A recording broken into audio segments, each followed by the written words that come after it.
बात सन 1969 की है, जब करसन भाई पटेल अपनी पढ़ाई समाप्त करके अहमदाबाद के एक गवर्नमेंट केमिस्ट शॉप में अपना जॉब स्टार्ट किया।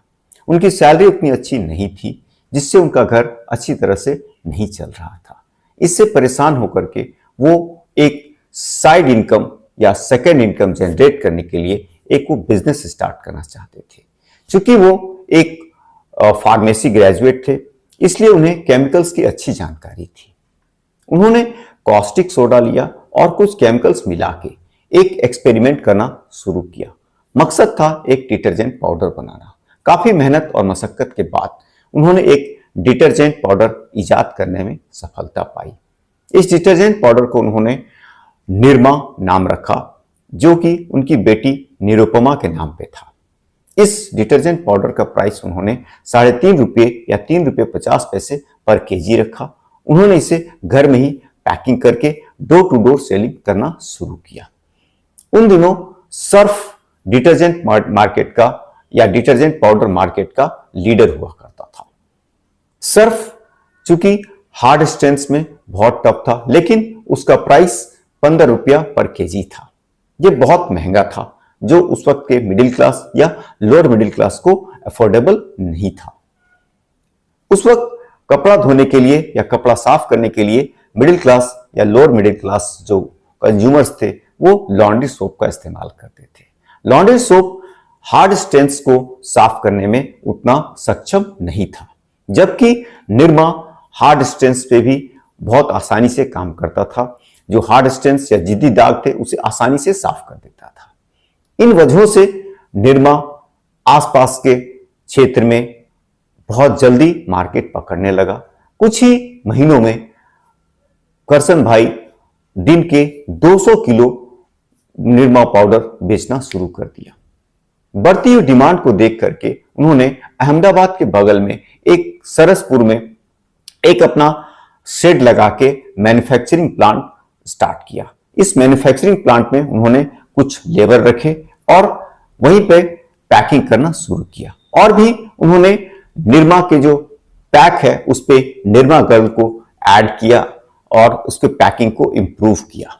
ये निरमा गर्ल बाद में जाके इंडिया का नंबर 1 ब्रांड मैस्कॉट बन गया। इस तरह से धीरे धीरे उनका सेल्स बढ़ता जा रहा था।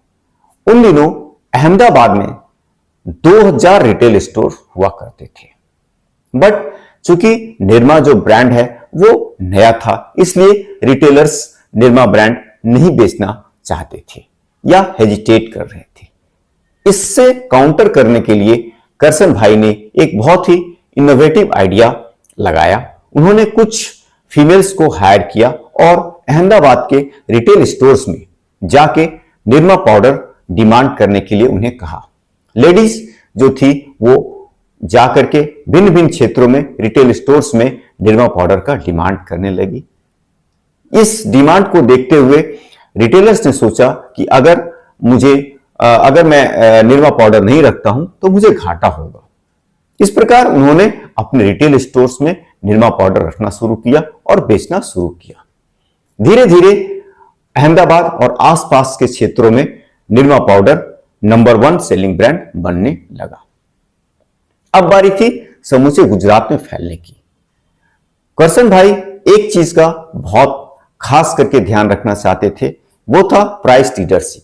वो अपने डिटर्जेंट पाउडर के प्राइस को किसी भी कीमत पे ज्यादा नहीं होने देना चाहते थे। वो ₹3.5 पर केजी में ही अपना डिटर्जेंट पाउडर निरमा बेचना चाहते थे। इसके लिए उन्होंने अपने मैन्युफैक्चरिंग स्ट्रेटजी पे खास करके ध्यान दिया। उन्होंने मैनुअल मैन्युफैक्चरिंग रखा, शेड लगा के कॉस्ट इफेक्टिव मैनर में उन्होंने मैन्युफैक्चरिंग मेंटेन किया। चूंकि निरमा वॉशिंग पाउडर में 60% कॉस्टिक सोडा होता था, जो कि बहुत ही किफायती था, और इसे चूंकि वो मैनुअली और हैंडमेड लेबर से पैकिंग करवाते थे, इसलिए वो बहुत ही सस्ता पड़ता था। और भी उन्हें गुजरात सरकार से 15% का रिबेट सिर्फ इसलिए मिलता था क्योंकि वो इलेक्ट्रिसिटी का इस्तेमाल नहीं करना चाहते थे। और भी निरमा वॉशिंग पाउडर कंज्यूमर्स तक सिर्फ 3 स्टेप में पहुंचता था, जबकि सर्फ को 4 स्टेप फॉलो करना पड़ता था। इस तरह से उन्होंने, करसन भाई ने अपना innovative distribution strategy, innovative packing strategy और कॉस्ट इफेक्टिव मैन्युफैक्चरिंग को स्ट्रेटजी को फॉलो करके निरमा का जो प्राइस है वो मेंटेन रखा, या इसे कैसे कह सकते हैं, निरमा का प्राइस लीडरशिप स्ट्रेटजी मेंटेन रखा। और इस प्रकार बहुत कम समय में गुजरात का number 1 brand Nirma washing powder बन गया। अब बारी थी नेशनली एक्सपेंशन की। सन 1975 में पहली बार करसन भाई ने ऑल इंडिया रेडियो के थ्रू सबकी पसंद निरमा एड कैंपेन चलाया। उन्होंने, चूंकि वो इंडियन कंज्यूमर के साइकोलॉजी को बहुत अच्छी तरह से वो समझ लिए थे, इसलिए उन्होंने इस पंचलाइन में थोड़ा सा पाउडर और झाग ढेर सारा, ये पंचलाइन उन्होंने डाला, जिससे कंज्यूमर्स के जो पोजीशनिंग है वो और स्ट्रांग हो। सबसे सस्ता पाउडर और थोड़ा सा पाउडर में झाग ढेर सारा। इस तरह से उनका जो ये एडवर्टाइजिंग कैंपेन था एक ग्रैंड सक्सेस के रूप में चला। 1977 में उन्होंने 12% मार्केट शेयर ग्रैब कर लिया था। धीरे धीरे 1982-83 आते आते उन्होंने टीवी पहले बार इसी जिंगल के थ्रू टीवी कमर्शियल लाया, और इस तरह से जो अपना उनका प्रमोशन था बहुत ही अग्रेसिव रहा। उनकी प्राइस लीडरशिप स्ट्रैटेजी मेंटेन रही, जिस कारण से सर्फ और रिन के जो कस्टमर थे वो भी निरमा की तरफ अट्रैक्ट होना शुरू किए। इस तरह से 1985 आते आते निरमा इंडिया का नंबर 1 सेलिंग डिटर्जेंट ब्रांड बन गया, जिसका मार्केट शेयर था 60%। अब तक करसन भाई पटेल इंडिया के undisputed detergent king of India बन चुके थे, और निरमा इंडिया का number 1 selling detergent powder brand बन चुका था। अब तक हिंदुस्तान लीवर लिमिटेड ने इसको, निरमा को इग्नोर किया था, बट अब उन्हें डर सताने लगा, अपने ब्रांड को खोने का डर सताने लगा। अब उन्होंने काउंटर अटैक करने का सोचा। उन्होंने एक स्ट्रेटजी के तहत कंज्यूमर बाइंग बिहेवियर को सर्वे किया, मार्केट रिसर्च किया और एक इनोवेटिव प्रोडक्ट आइडिया डेवलप किया। इस ऑपरेशन का नाम उन्होंने स्टिंग रखा। स्टिंग का मतलब स्ट्रैटेजी टू इनहिबिट निर्मास ग्रोथ। उन्होंने दाम तो, अपने पाउडर का दाम तो निरमा के बराबर ही रखा, लेकिन उसने प्रोडक्ट क्वालिटी को इंप्रूव किया, पैकिंग को इंप्रूव किया, उसमें थोड़ा सा परफ्यूम डाला और इसका नाम रखा व्हील। और इसके साथ उन्होंने एक एड कैंपेन स्टार्ट किया, जिसमें कम्युनिकेशन था, मैंने मांगी थी सफाई और तूने दी हाथों की जलन। इस एड कैंपेन से कंज्यूमर्स बहुत प्रभावित हुए। उन्हें निरमा में जो अब तक उनके लिए सबसे बेस्ट वॉशिंग पाउडर था या डिटर्जेंट पाउडर था, इसमें कमी नजर आना शुरू हुआ। इस कम्युनिकेशन से प्रभावित होकर के जितने भी निरमा डिटर्जेंट यूजर थे वो तेजी से घड़ी व्हील की तरफ ट्रांसफर होना शुरू किया। और भी एक और back to back communication strategy Hindustan Lever ने लाया, और अपने एक और एड में उन्होंने एक सुनीता जी नाम के एक पढ़ी लिखी महिला को प्रमोट किया, जो कहती है कि अच्छी चीज खरीदने में और सस्ती चीज खरीदने में फर्क होता है। यह भी पोजीशनिंग को, व्हील के पोजीशनिंग को बहुत ही स्ट्रेंथ दिया, साथ ही साथ सर्फ के भी पोजीशनिंग को मेंटेन रखा। अब कस्टमर्स को एक सब्स्टिट्यूट मिल चुका था। इस तरह से निरमा के कस्टमर धीरे धीरे वापस व्हील की तरफ स्विच होना शुरू किए। देखते देखते जो निरमा का जो लीडरशिप पोजीशन था विद 60% मार्केट शेयर वो 50% पे आके रुक गया और व्हील का मार्केट शेयर जो अभी नया लॉन्च हुआ था वो सेकेंड लार्जेस्ट बन गया।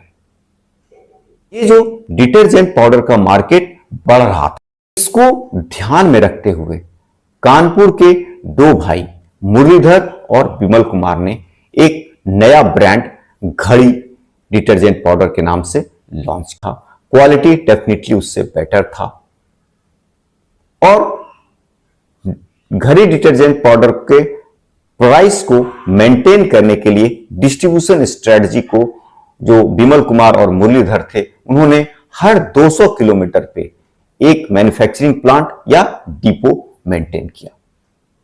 इस तरह से घड़ी डिटर्जेंट पाउडर एक स्ट्रॉन्ग सब्स्टिट्यूट के रूप में उभर के आया।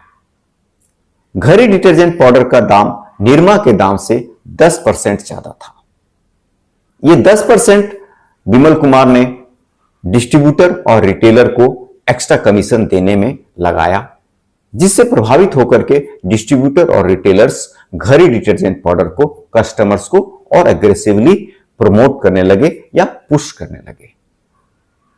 इस प्रकार से घड़ी डिटर्जेंट पाउडर और व्हील दोनों ने मिलकर निरमा के ग्रोथ को बहुत हद तक प्रभावित किया। 1990 आते आते निरमा का जो मार्केट शेयर था बहुत शार्पली डिक्लाइन किया। निरमा ने शमसिका नाम के एक मार्केट रिसर्च फर्म को हायर किया और उसने पता लगाया कि क्या इनोवेटिव आइडिया हो सकता है और इसका काउंटर अटैक क्या होना चाहिए। शमसिका ने अपने रिसर्च में ये जो प्रोडक्ट का इशू था जिसमें कॉस्टिक सोडा बहुत ज्यादा होने के कारण वो कपड़े पे बहुत हार्श था और हाथों को भी बहुत जलन देता था, इसको उन्होंने इंडिकेट किया और पैकेजिंग पे भी उन्होंने थोड़ा इंप्रूवमेंट करने का आइडिया दिया। साथ ही साथ अपने ब्रांड कम्युनिकेशन में या प्रमोशनल स्ट्रैटेजी में निरमा के पोजीशनिंग को इंप्रूव करने का जो कि वैल्यू फॉर मनी था उसको उन्होंने एडवाइस किया। बट करसन भाई इन तीनों एडवाइस को इग्नोर कर दिए। ऑन द अदर हैंड वो सर्फ का सब्स्टिट्यूट निरमा ब्लू के नाम से उन्होंने लॉन्च किया, जो कि खुद एक सेल्फ किलिंग स्ट्रेटजी बन गया। सर्फ में एक एड कैंपेन लॉन्च किया जिसमें उन्होंने बताया कि हाफ एक येलो पाउडर लिया जो निरमा को डिपिक्ट करता था और एक ब्लू पाउडर लिया जो सर्फ को डिपिक्ट करता था। दोनों को उन्होंने कंपेयर करके कस्टमर्स को बताया कि हाफ केजी ऑफ सर्फ जो है वो 1 केजी निरमा के बराबर है। इस तरह से उन्होंने एक जो पोजीशनिंग है सर्फ का वो स्ट्रॉन्ग कर दिया और निरमा का जो इंफीरियर ब्रांड का पोजीशनिंग था वो मेंटेन रह गया, क्योंकि कस्टमर्स का पर कैपिटा इनकम बढ़ रहा था, उनका लाइफस्टाइल बढ़ रहा था, वो वैल्यू फॉर मनी प्रोडक्ट चाहते थे। तो उन्हें निरमा वॉशिंग पाउडर जो कि अब तक चीप एंड बेस्ट उनके परसेप्शन में था, जो पोजीशनिंग उनका चीप एंड बेस्ट का था, वो अब अपोजिट होने लगा। उसे अब ये चीज इंफेरियर लगने लगा और वो निरमा पाउडर खरीद के एम्बैरेस्ड फील करने लगे। निरमा ने इसको, करसन भाई ने इसको ऑब्जर्व नहीं किया, इसको इग्नोर किया और नया लाइन एक्सटेंशन वो ऑन द अदर हैंड लाने लगे। पोजीशनिंग पे उन्होंने बिल्कुल भी काम नहीं किया। इस तरह से धीरे धीरे जो निरमा का ब्रांड इक्विटी था मार्केट में लूज होने लगा। प्रॉक्टर एंड गैम्बल एरियल के साथ आ गया। पतंजलि भी अपना एक नया वॉशिंग पाउडर लेके आ गया। इस तरह से रूरल मार्केट में भी पतंजलि ने अग्रेसिवली प्रमोट किया, जबकि निरमा ने अपने पोजीशनिंग में कोई बदलाव नहीं किया। हिंदुस्तान लीवर ने अलग अलग सेगमेंट को टारगेट करने के लिए अलग अलग प्राइवेट ब्रांडिंग स्ट्रेटजी के तहत नया नया ब्रांड नेम से अलग अलग वॉशिंग पाउडर अलग अलग ऑडियंस के लिए, अलग अलग टारगेट ऑडियंस के लिए लाया, जबकि निरमा एक सिंगल ब्रांड स्ट्रैटेजी के तहत ही सारा लाइन एक्सटेंशन उन्होंने किया। इस तरह से निरमा धीरे धीरे रूरल ओनली ब्रांड बन के रह गया। जो मार्केट शेयर 60% था निरमा का एक टाइम में, 2016 आते आते वो मार्केट शेयर 4% पे रह गया। इस फेलियर को देखते हुए, अपने जो प्रोडक्ट लाइफ साइकिल के स्टेज को भांपते हुए, अपने बिजनेस को चेंज कर दिया। वो डिटर्जेंट पाउडर से स्विच कर गए और एजुकेशन, केमिकल्स और सीमेंट में वो आ गए। निरमा उन्होंने एजुकेशन में निरमा इंस्टीट्यूट ऑफ मैनेजमेंट ले आया और लाफार्ज सीमेंट को 9,400 करोड़ में वो खरीद करके अपना निवोको अलग ब्रांड ले आया, जो कि इंडिया का टॉप 5 सीमेंट सेलिंग ब्रांड है। अब हम स्वॉट एनालिसिस करते हैं। जब हम निरमा के स्ट्रेंथ की बात करते हैं तो निरमा प्राइस लीडरशिप और अफोर्डेबिलिटी को मेंटेन करता था। उसका रूरल पेनिट्रेशन बहुत ही डीप था और उसका जो आइकॉनिक ब्रांडिंग था और रिकॉल रेट था वो बहुत ही हाई था। अब वीकनेस की हम बात करते हैं। वीकनेस में perception of inferior quality.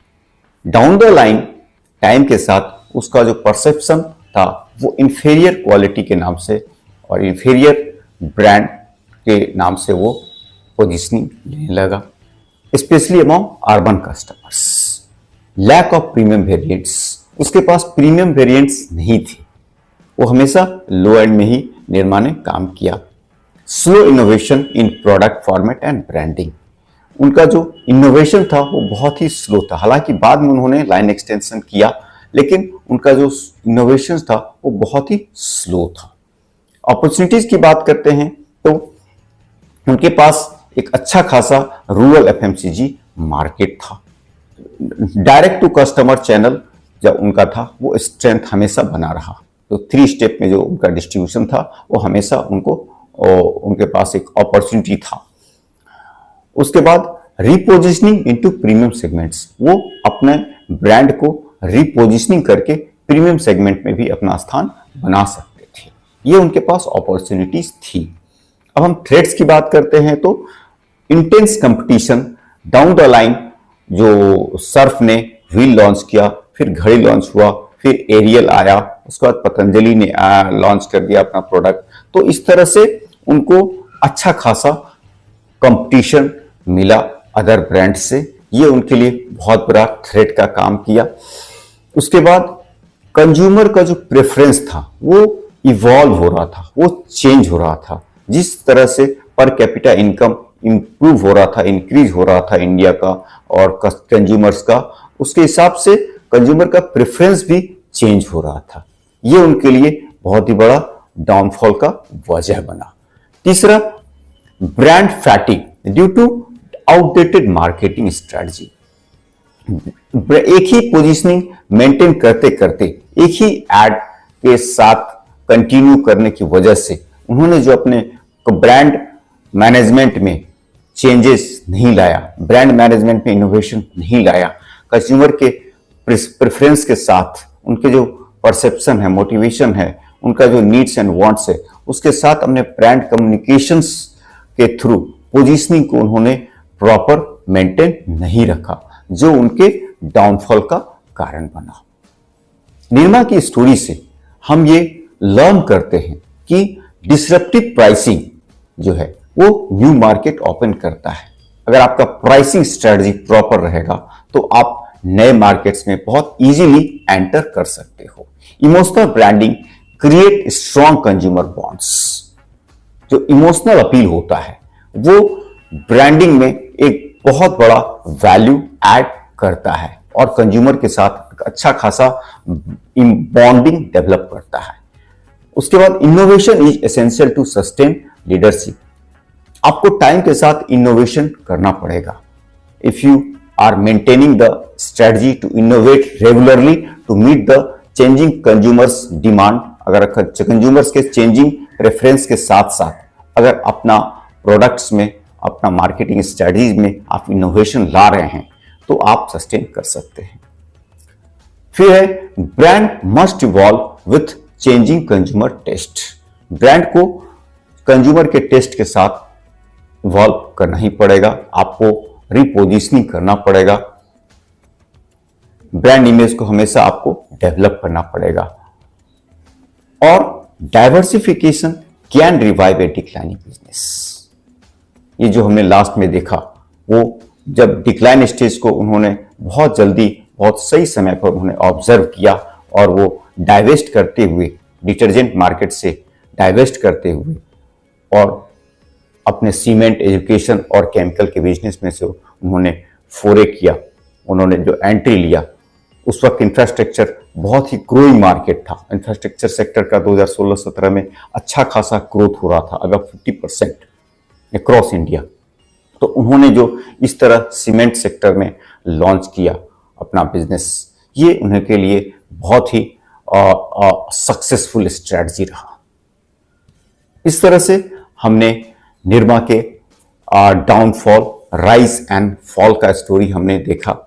I hope आपको ये स्टोरी बहुत पसंद आया होगा। मैं आपके कमेंट का बहुत इंतजार रहेगा। और अभी तक आपने अगर मेरे चैनल को सब्सक्राइब नहीं किया है तो प्लीज इसे सब्सक्राइब कर दें, लाइक कर दें और बेल आइकन का बटन दबा दें। थैंक यू फॉर नाउ, मिलते हैं।